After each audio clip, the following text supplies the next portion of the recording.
Alrighty, we are back. Your favorite podcast show of the week. This is Location Weekly, and it's episode number 514. We're recording live on Tuesday, April the 27th. Brianna, what's going on? Oh, just living the dream. I'm good. Enjoying the warmer weather and, baseball being back and lots of good stuff happening. Lots of Yeah, changes coming, getting ready for a move. yeah, lots of things happening, right? And the weather up here has been quite nice too. Consistently warming up, and bit of rain the last couple of days, but warm and rain. So that's we'll take that over cold, I guess. And baseball's it's been fun to watch lately. I'm a little bit excited because today we finally, supposedly, my Blue Jays, Springer is going to make his debut for the season because he's been injured since we signed him. So, and we need it. We need the offense. So, yeah. Well, funny story. So, a few of my girlfriends wanted to do kind of a going away brunch. So we met at a place that had outdoor seating yesterday. No, not yesterday, Sunday. And they gave me kind of some little, Atlanta tokens like going away. And so one of them sweetly bought me an Atlanta Braves baseball hat and a New York Yankees baseball hat. And I was like, it's very cute, but she doesn't know me well enough to know that I will not be wearing a Yankees hat. Much to Mr. Woodbridge's and Mr. Carricker's demise there. I know, I know. Well, I'll save it. So, if Ron wants to come visit with his daughter, I have a very cute floral Yankees hat she can borrow for the game. Yeah. Yeah. It's been an interesting season so far, though. Just to kind of watch how things are evolving, and I guess there's lots more baseball to go as is the thing with baseball. There's so many games, so Yeah. I've been enjoying like the playful joking, back and forth between like pitchers and hitters and some of the kind of taunting that's been going on has been I always, I love to see that playfulness. It's kind of fun. yeah, for sure, for sure. All right. Well, we've got a good show this week. Four stories that we want to cover, a whole array of things from all over the world, and I'll let Brianna kick it off with an interesting story. At least we'll see. Yeah, so this is interesting. We're always talking about what Amazon is getting their hands in next. And in London now, they have opened a physical hair salon, embedded with technology. So, no, there's not machines cutting your hair because the title kind of made me think, like, oh my God, no, this is not a good idea. But basically, what they do is they have regular hair care services that are being offered, but they're also testing AR, kind of point and learn technology. We've seen this type of try it on technology a lot before with I think we've seen it with hair color before, maybe in other apps like maybe the Sephora app, and Amazon's done things like this before, when they partnered with L'Oreal to have that virtual makeup try on. And I think this is interesting. So they're trying on hair colors, probably hairstyles as well. So I probably could have tried on this like shag before I chopped it all off if I would have wanted to. So it's kind of interesting, check out the color. How does the cut look on your face and everything before you do that. So it's in London and it's only open to Amazon employees right now. But, I think they're just trying to take a step in this direction to see like blending more and more AR with, physical retail. And so I do think it's interesting. I think that technology is a great thing for items like trying things on, testing to see how things look on your, on your skin tone, on your face, on your shape, clothes, hair colors, makeup, all of those things. But I don't think it would ever replace the personal aspect that comes with a hair salon or a barber shop, right? Nobody ever wants a machine cutting their hair. There's something very personal and like trusting about going and having that person that cuts your hair. And for a lot of people, it's also like it's a social event, right? You go, you talk to your people and you're venting and you're, talking about all your things. The guys have their barber shops, I know that that's like really important for a lot of men just to have that time and, for women to have their hairdresser that they confide in. Which is also why I would never be a hairdresser. So I think that is interesting. I also think technology would be really great for things like mixing color, things that require a lot of precision, that you don't want to mess up, right? Turning people's hair, purple instead of like, auburn or something. So I like this. I think that it's nice to think of it as a blend and be able to say like, hey, this is what I think I want. Maybe sometimes hairdressers don't really feel comfortable saying, that's not really what you want. Let me show you why, and this kind of gives them the opportunity to try things on and show them this is probably what it's going to look like when you're done before committing to it. So I think that aspect of it is really interesting. For Amazon to be doing this, they're also working with the fact that salon owners can order directly from Amazon for their supplies, which I think there is a strong fit. Beyond that, it's a little bit kind of off the beaten path for them, but I see them getting more into like salon supplies and things of that nature as a distributor there. So perhaps that's kind of their angle in. Yeah, I find this story very, very interesting for a couple of reasons. So one is, I mean, I think, we've talked a lot about these sort of AR try-on cosmetics solutions and hair solutions before from L'Oreal and Modiface and all these different companies that we've covered over the last couple of years. But most of that has been either through some app on your phone or, something that you would do at home.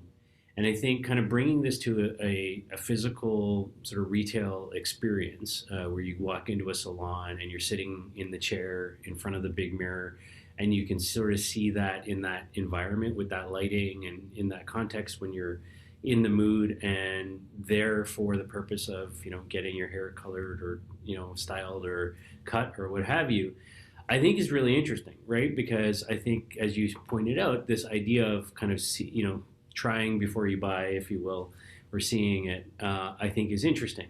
So I like that. I like that they're kind of bringing it into a physical environment that's in context, and I think that makes sense. I think from an Amazon point of view, trying to find ways to increase their position within sort of wholesale goods, whether that's, beauty supplies or other things, I think is a no-brainer for them, right? Because, we all think about Amazon as a consumer, provider.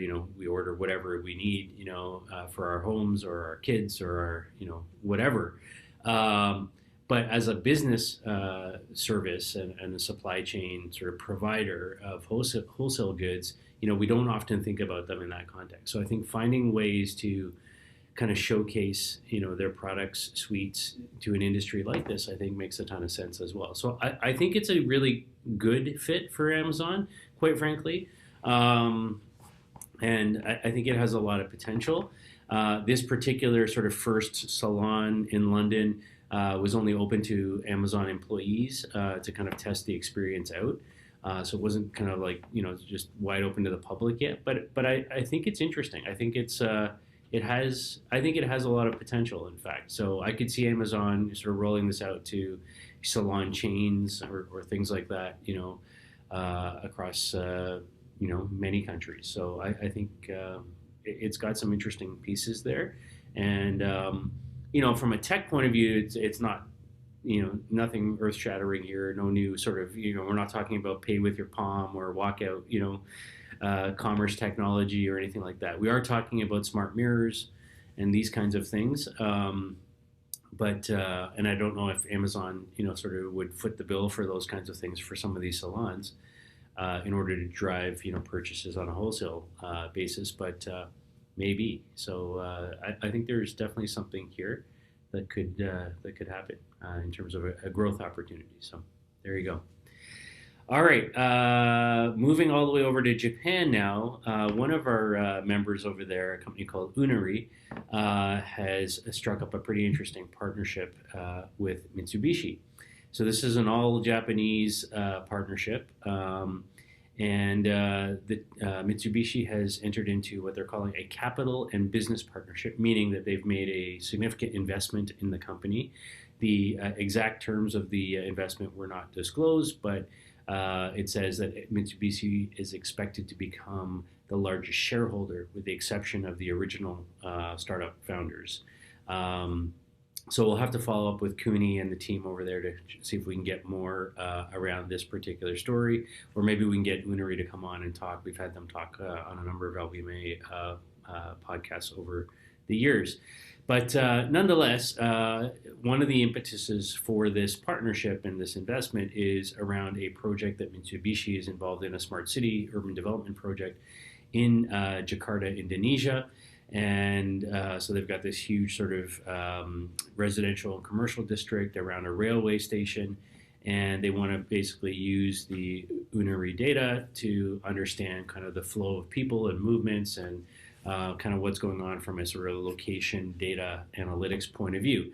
To give you context, Unary is very, very similar to what we do here at my startup at ground level, in that they're taking GPS data, app location, SDK data.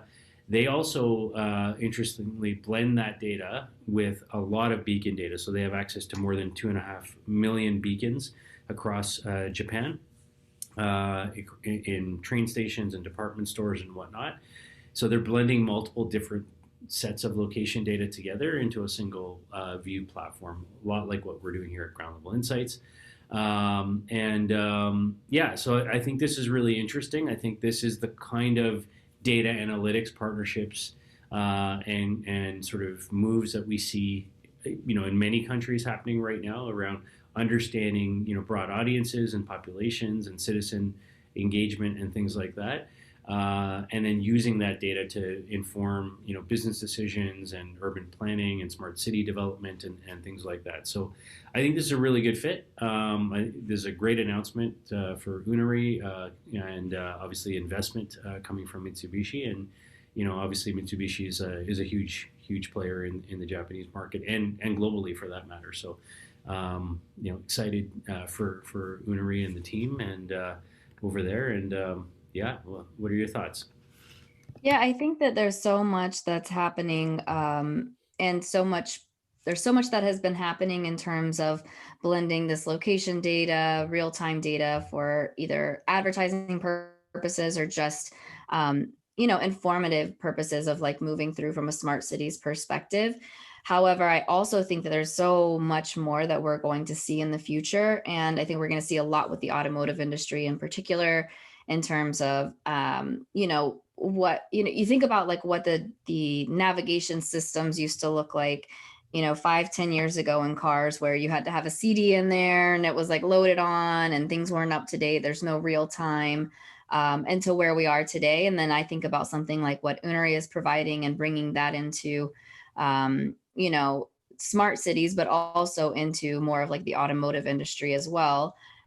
Makes a ton of sense. So I don't know, it's exciting to see these types of partnerships being announced and rolled out, and just thinking about like what is the future going to hold, and what are they going to come up with next is kind of like, I don't know, it gets me like sitting on the edge of my seat, so that we can see what new kind of creations are coming up with, and also how they can improve how cities are moving and working together, whether that's from an energy perspective, with like a clean energy and things like that, or whether it's more from a traffic and people moving around, and then obviously the marketing and advertising plays as well. So I think it's Yeah, interesting. it's just a great partnership, and these guys are like one of the key players in the Japanese market, huge part of the LBMA Japan chapter there. So I'll reach out to Cooney and the team, and maybe we can get their CEO Hidetoshi to come on and kind of give us a bit more insight into what this partnership and this deal means to them, and where they see the growth coming from. But excited for the team over there. Yeah. Shifting gears a little bit, we're going to go for more of an audio type of location-based marketing play here. And CVS is rolling out their digital audio messaging for in-store, with In-Store Audio Network. That's the name of the company. They come out of New Jersey. And they were testing this out, and now they're going to continue their partnership into, the rest of 2021 and then beyond. So basically what they want to do for CVS perspective is they want to help a lot of the brands that they're selling in the store have an opportunity to connect with shoppers through their audio network, right? It's also playing music and things of that nature. And they can use the location based data as well, and bringing that in so they can connect with shoppers and provide kind of relevant messaging for the brands that they're selling in the store. For CVS, I'm assuming that there's some level of monetization to this where either they're getting, giving special exposure to new brands or getting discounts on brands in exchange for marketing, and all of this that they're doing for them, or it's a new revenue avenue for them. But basically, having the access to the customers, they're playing music, and then obviously being able to have that brand messaging that comes in based on the location. So the messaging that you receive in one CVS may be different from another based upon, the items that they have in their data schema there. So, maybe it's like, hey, it's really humid, they want to showcase some shampoo and conditioner for, fighting humidity, anti-humidity or something like that, that they can bring all of that relevant data in. So obviously they provide the music, the in-store audio network provides the music equipment, the programming, and then all of the retail specific messaging, third-party branded messaging, all of those things.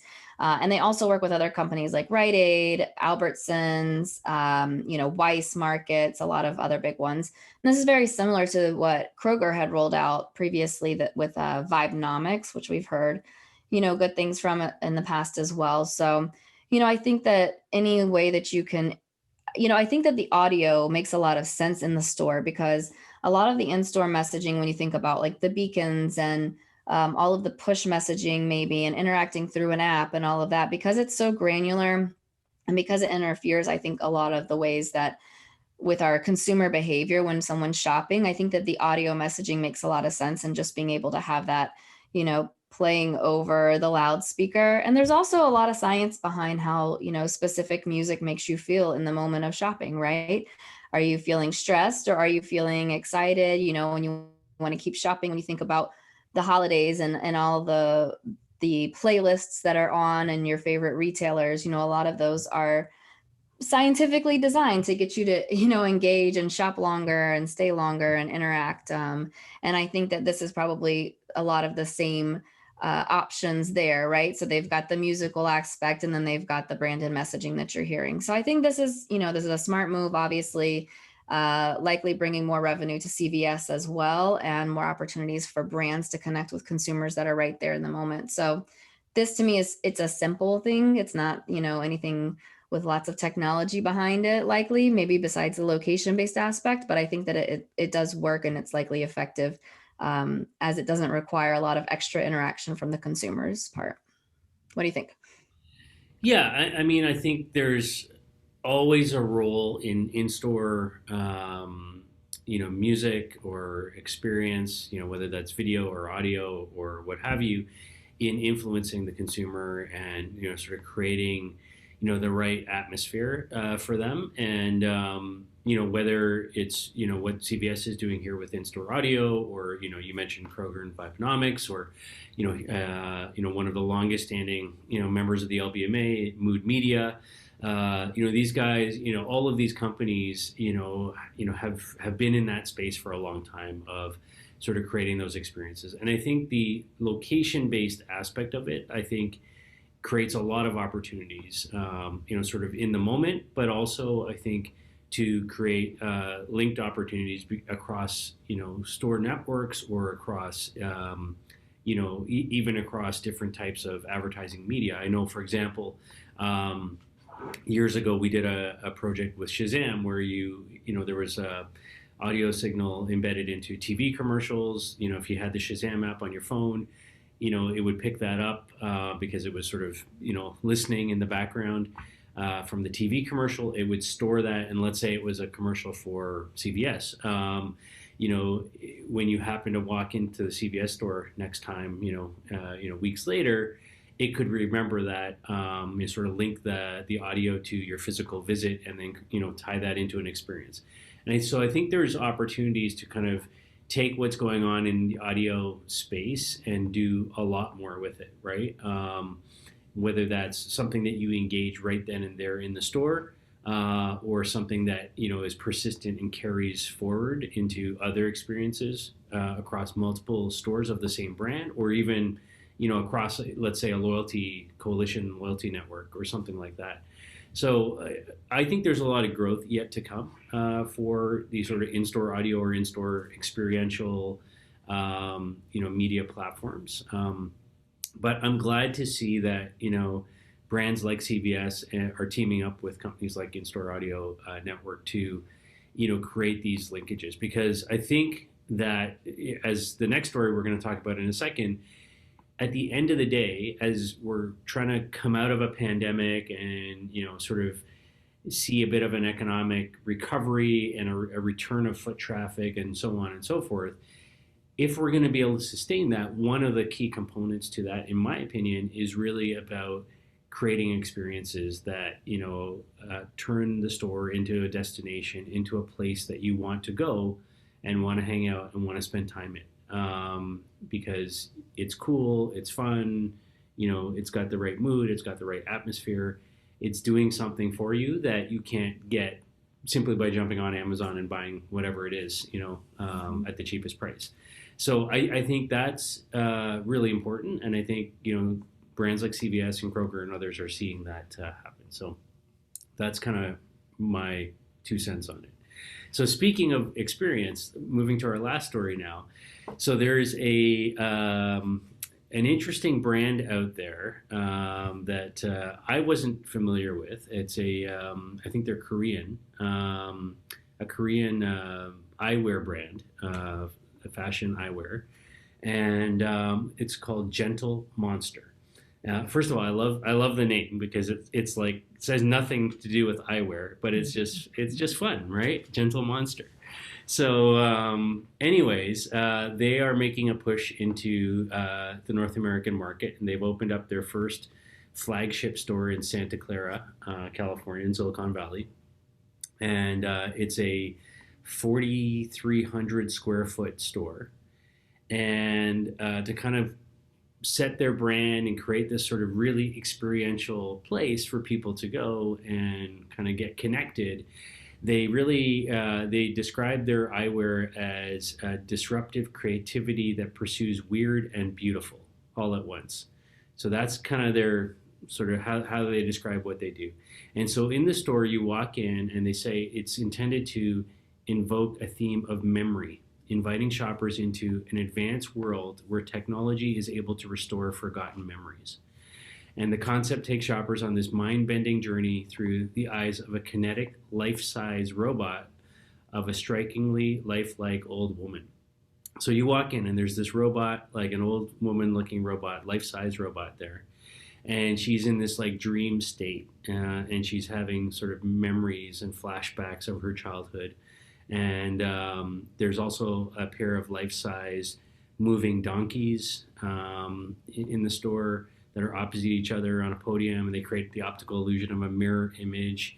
And this like kinetic pine tree with held up by a giant hand. And so there's all this like really creative, sort of artistic and moving movement and kinetic kind of based sort of art happening all around you.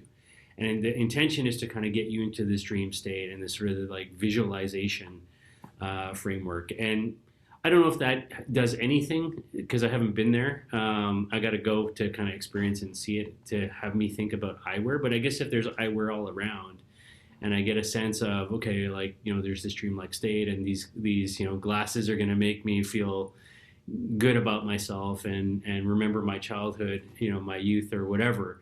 That's not a bad thing. So again, I think like the in-store audio story in a completely different way, it's about creating a mood and an atmosphere, right? That, has people want to stay and explore and spend time in the store and ultimately spend money in the store, because that's what they're doing. So I love that the fact that they're, sort of making these investments in technology and creating really experiential things and turning their store into a destination. And to me, that's the ultimate thing if you're in physical retail that you need to be spending time on these days, because as people come back, you want them to dwell. You want them to be there, and you're going to want them to, kind of, have that kind of engagement. And 4,300 square feet, that's a lot of space to socially distance people, out. So I like that too. What are your thoughts?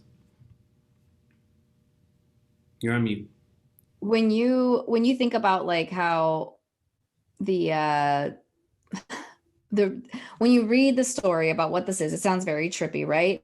But it kind of reminded me of, I was recently watching Alice in Wonderland, the new version, with my oldest daughter, and it's very dreamlike. Like you said, it's very creative and artistic. And what I like about it is the fact that they're thinking in a very artistic way, but they're looking at life through a lens, and they are selling glasses. So I think that that is the connection that's there. And if you look at their website, it is very trippy. It's very, you see the woman that you're talking about, and then you see lots of other characters that are there, and it is very like, I don't know, like another world.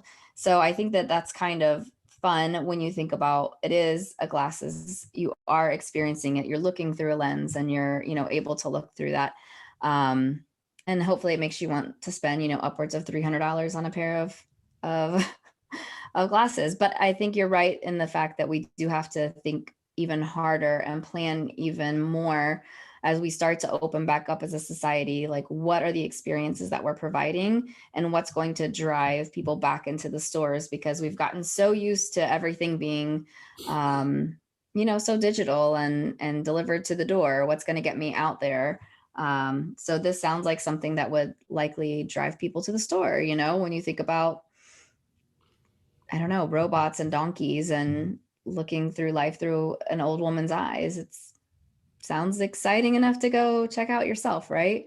Yeah, So for it's sure. creative. And with a store that size, I could see them doing like events, having some sort of, meetups there, DJ, old school, music memories, all sorts of different things that you can kind of pull into this, that I think could be really interesting. So I really like it. I wish I was closer so that I could go check it out. But another time, I guess, when I'm next in Silicon Valley. So There you go.